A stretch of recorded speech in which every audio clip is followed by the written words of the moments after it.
2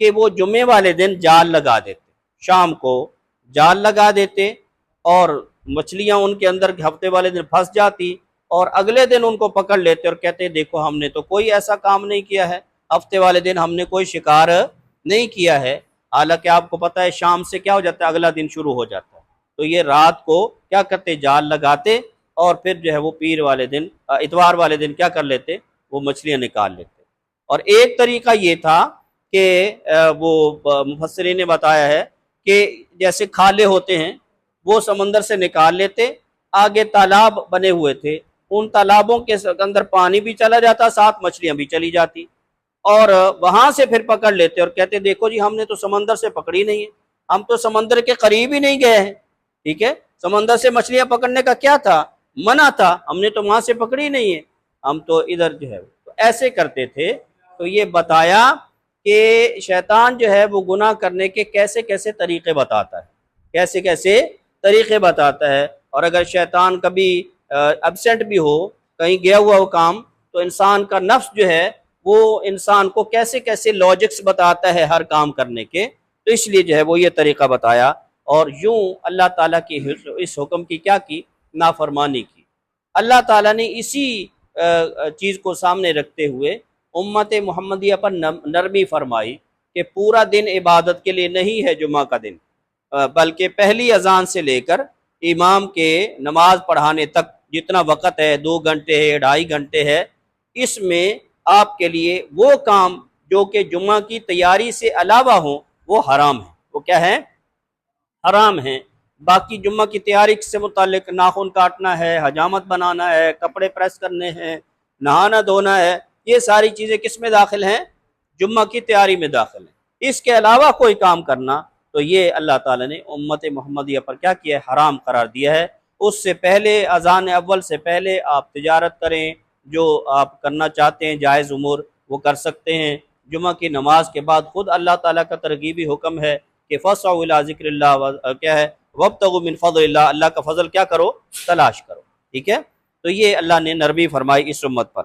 تو جب یہ ایسے انہوں نے کیا تو چونکہ سب نے نہیں کیا تھا، کچھ روکنے والے تھے، کچھ یہ کرنے والے تھے، تو جنہوں نے یہ کام کیا تو اللہ تعالیٰ نے ان پر عذاب نازل فرمایا کہ ان کو ان کی صورت مسخ کر دی، بندروں کی شکل بنا دی، ٹھیک ہے۔ اور آگے چل کے آپ دیکھیں گے اگر یہ ایک صورت میں آتا ہے کہ 2 طرح کے شکلیں اللہ تعالیٰ نے بدلی۔ ایک یہ کیا جو نوجوان تھے ان کی شکلیں بندروں کی سی بنا دی، اور جو بوڑھے تھے ان کی شکلیں خنزیر کی بنا دی۔ اور پھر کیا ہوا کہ یہ 3 دن تک یہ لوگ زندہ رہے، اور جو لوگ ان کو روکتے تھے، منع کرتے تھے، وہ ان کو پھر یاد دلاتے تھے کہ ہم نے تمہیں منع کیا تھا، تو یہ اشاروں سے جواب دیتے تھے، یعنی سارے ٹوٹلی طور پر بندر بن گئے، اور وہ وہی کام وہی کرتے تھے، دمیں لگ گئیں، یہ سارا جو ہے وہ شیپ بندروں والی ہو گئی۔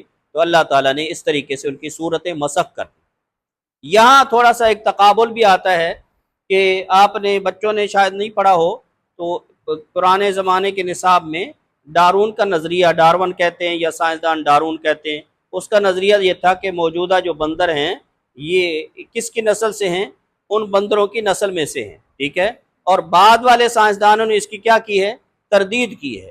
اس کا مطلب ہے کہ دنیا کا علم جو ہے یا دنیا کا جو کوئی بھی عالم ہے وہ چاہے جتنا مرضی بلندی تک پہنچ جائے، اس کا علم قابل اعتبار نہیں ہے۔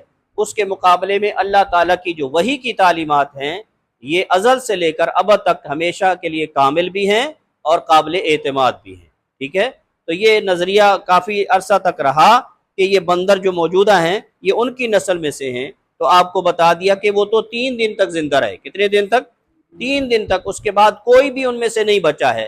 تو نسل تو تب پیدا ہوتی ہے نا کہ جب کیا ہے یہ آگے وہ خود زندہ رہے ہوں۔ جب وہ زندہ ہی نہیں رہے تو نسل کیسے ہو سکتی ہے؟ اس لیے یہ موجودہ بندر جو ہیں یا خنزیر یہ اللہ تعالیٰ کی ایک الگ سے مخلوق ہے، الگ سے کیا ہے؟ مخلوق ہے، ان کا ان کے ساتھ کوئی تعلق نہیں ہے۔